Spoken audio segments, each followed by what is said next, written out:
Hello besties, welcome back. Today I will show you how I attempted to make a hyper-realistic cake of a red bell pepper. I used a reference image from my phone, that is from Google. I don't have a physical red bell pepper with me here. So first of all, I got my cakes, added butter icing and stacked everything together. After stacking it, I had to put in a skewer stick at the middle of the cake to enable me to hold the cake properly, and I began to trim out my cake or carve my cake into the shape of a red bell pepper. Please besties, do me a favor by liking this video, share this video with your friends, subscribe and follow for more amazing cake tutorials because we have so many cake tutorials coming up on this channel. Please don't mind my finger. I actually worked with some acabado color. That is why my finger is kind of green. So after carving my cake, this is me crumb coating my cake with butter icing, and I decided to use red butter icing and make sure that everything is nice, smooth and clean. And I rolled out my fondant icing, placed it on my cake and began the struggle. The real struggle here is trying to cover everything at once.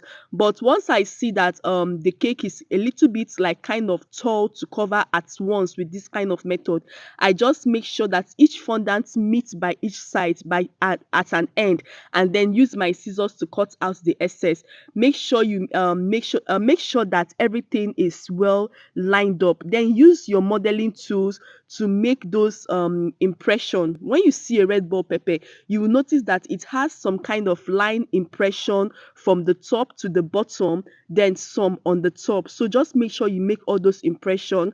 I also used my ball tool to make that round impression at the middle of the red bell pepper. It's also important because we are looking at every details on a red bell pepper. It's very, very important. That is what to make it to look hyper realistic. So we are done. I just had to put that leaf that is at the center of the red bell pepper. I had to smoothen it out. Now it's time for us to make the stalk, that's the head of the red bell pepper.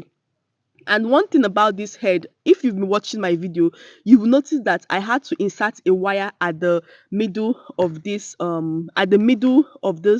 stalk standing on the red bell pepper, so that it will stand firmly. Even though I'm painting it, it won't fall off. Yes, so this is me painting it, and after painting it green, I had to now begin to paint the body of the red bell pepper. Please besties, do me a favor by liking this video, share this video with your friends, subscribe and follow for more amazing cake tutorials and videos like this. And here you have it. This is the hyper realistic cake of a red bell pepper I attempted to make. Thank you so much, and it's time for us to cut it. And yes, this is actually a cake. And thank you so much. I love you all. Bye.